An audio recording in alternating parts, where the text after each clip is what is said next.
My Aunt Renee has always been the calm in a crisis type, the one who silently observes, speaks rarely, and makes people uncomfortable simply by knowing more than she lets on. She's also, by the way, a special agent with the Bureau of Alcohol, Tobacco, Firearms, and Explosives, ATF. You wouldn't guess it from looking at her. Renee dresses like a friendly school teacher and always has cookies in her purse. But beneath that soft exterior is someone who's trained in firearms enforcement, explosives tracking, and, most importantly, dealing with irrational people like our neighborhood's crown jewel of drama, Karen. A casual visit gone wrong. Aunt Renee came to visit me one Thursday afternoon. I live in a gated HOA-controlled neighborhood that takes itself way too seriously. My house backs up to a walking trail, and my backyard connects to a shared greenbelt, a point of contention in the neighborhood that Karen has somehow appointed herself the unofficial patrol of. Renee parked in front of my house, texted me, and decided to stretch her legs before coming in. She walked a few minutes around the path, checking out the neighborhood while sipping her coffee. And that's when Karen struck. "Excuse me, you can't be here." I was still getting the lemonade ready inside when I heard raised voices outside. I stepped onto the porch just in time to see Karen, arms crossed, sunglasses perched on her head like horns, standing nose to nose with Renee. "You're not allowed to be back here," Karen snapped. "This is private HOA property. Only residents and their guests can use this path." Renee gave her a calm smile. "I'm a guest. My niece lives right here." Karen scoffed. "That's what they all say. I've never seen you before. You're trespassing, and I'm calling security." That's when I stepped in. "Karen, she's my aunt. She's visiting." Karen didn't even look at me. "You don't live here," she said flatly. "Actually," I replied, pulling out my phone to show my address on the neighborhood app. "I do. I've lived here for 4 years. You just never bothered to notice." Karen's eyes darted between me and Renee. "You need to leave. Both of you. Right now. Or I'm calling the HOA." Renee chuckled. "Tell you what, you go ahead and call." Things escalate fast.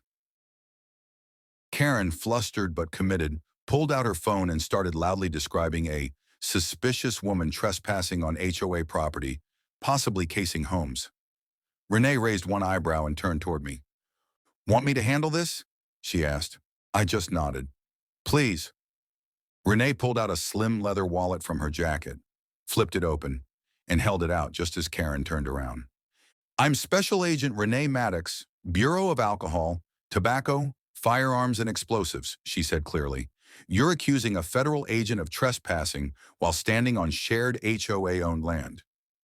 Karen blinked, then blinked again. "This is fake," she muttered, stepping back. "No," Renee said. "It's not." The meltdown. Karen's expression collapsed from superiority to panic. You're not allowed to threaten me. This is harassment."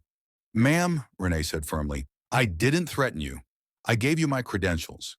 I have no interest in your HOA rules, but falsely reporting a federal agent and interfering with lawful presence on public access green space. That could be harassment. Shall we go down that road?" Karen's mouth opened and closed like a fish out of water.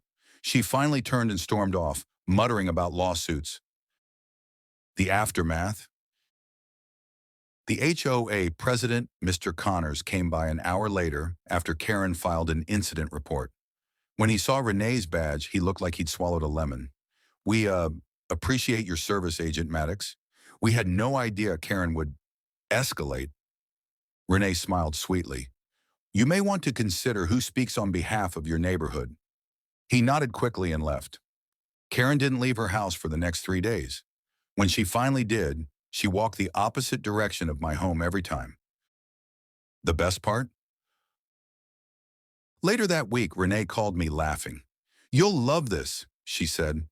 Turns out Karen's name popped up during a sting operation a few years ago. Her boyfriend at the time was being investigated for illegal weapon sales. I wasn't on the case, but small world, huh? I laughed harder than I had in weeks. Final thoughts. Karen thought she could intimidate a woman walking peacefully on a path, because she assumed my aunt was just another outsider. What she didn't know was that Aunt Renee has spent years chasing actual criminals with weapons, explosives, and more courage than Karen could ever muster. Moral of the story? Never mess with someone just because they look harmless. You might be talking to a federal agent, and next time Karen might not just get corrected, she might get charged.